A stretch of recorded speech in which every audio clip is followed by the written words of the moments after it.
দেশ স্বাধীন হইতো না। 5 তারিখে নাইবে আমির সাহেব যদি ঢাকায় না থাকতো দেশ স্বাধীন হইতো না। ওই জায়গায় আজকে সংসদে তার সিট থাকার কথা, ওই জায়গায় সিট দেয় নাই। আজকে বরিশালের মেয়র দাবি করতে কি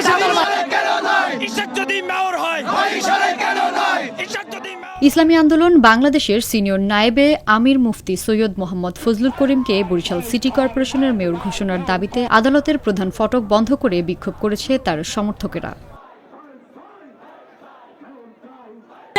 বিএমপির এখানে ষড়যন্ত্র আছে, স্বৈরাচারী তুষাররা এই তাপসী দিয়া মামলা করাইয়া এই বীর সাহেব হুজুর চরমনাই সাহেবের চরমনাইর পক্ষের যে ঘোষণা হবে, রায় হবে, এই রায়ের বিলম্ব করার জন্য ষড়যন্ত্র চলতেছে।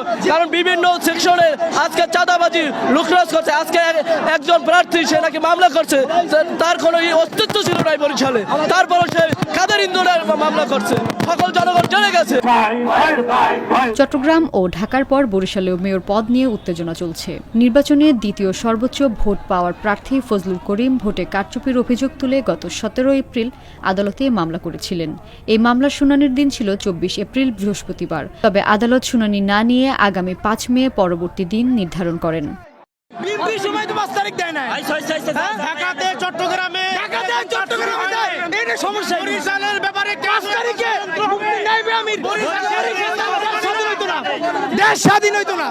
5 তারিখে নাইবে আমির সাহেব যদি ঢাকায় না থাকতো দেশ স্বাধীন হইতো না। ওই জায়গায় আজকে সংসদে তার সিট থাকার কথা, ওই জায়গায় সিট দেয় নাই। আজকে বরিশালের মেয়র দাবি করতে কি শুনানির দিন ঘোষণা থাকায় এদিন সকাল থেকেই বরিশাল নগরীর বিভিন্ন স্থানে ইসলামী আন্দোলনের কর্মী সমর্থক অবস্থান নেন। সকাল 10:30 থেকে দুপুর 12:30 পর্যন্ত আদালতের প্রধান ফটকের সামনে সড়কে অবস্থান নিয়ে বিক্ষোভ করেন তারা। এ সময় ওই এলাকার যান চলাচল বন্ধ হয়ে পড়ে। এর পরপরই আদালতের প্রধান ফটক বন্ধ করে বিক্ষোভ করে বিভিন্ন স্লোগান দিতে থাকেন। মুফতি ফয়জুল করিম পীর সাহেবের চরমনাই জনগণের দাবির প্রেক্ষিতে উনি এই মামলাটি দায়ের করে বিজ্ঞ আদালতে আজকে এই মামলাটি আদেশ দেওয়ার কথা ছিল, কিন্তু বিজ্ঞ আদালত বলেছে যে আমি আর একটু পর্যালোচনা করা প্রয়োজন, আমি আগামী 5/5/2025 তারিখ এই মামলায় আদেশ দেব। এদিকে জাতীয় পার্টির মেয়র প্রার্থী ইঞ্জিনিয়ার ইকবাল হোসেন তাপসও বরিশাল সিটি নির্বাচনের ফলাফল বাতিল করে নিজেকে মেয়র ঘোষণার দাবি জানিয়েছেন। ইকবাল হোসেন 23 এপ্রিল বুধবার পৃথক একটি মামলা দায়ের করায় ক্ষোভ প্রকাশ করেছে ইসলামী আন্দোলনের নেতাকর্মীরা।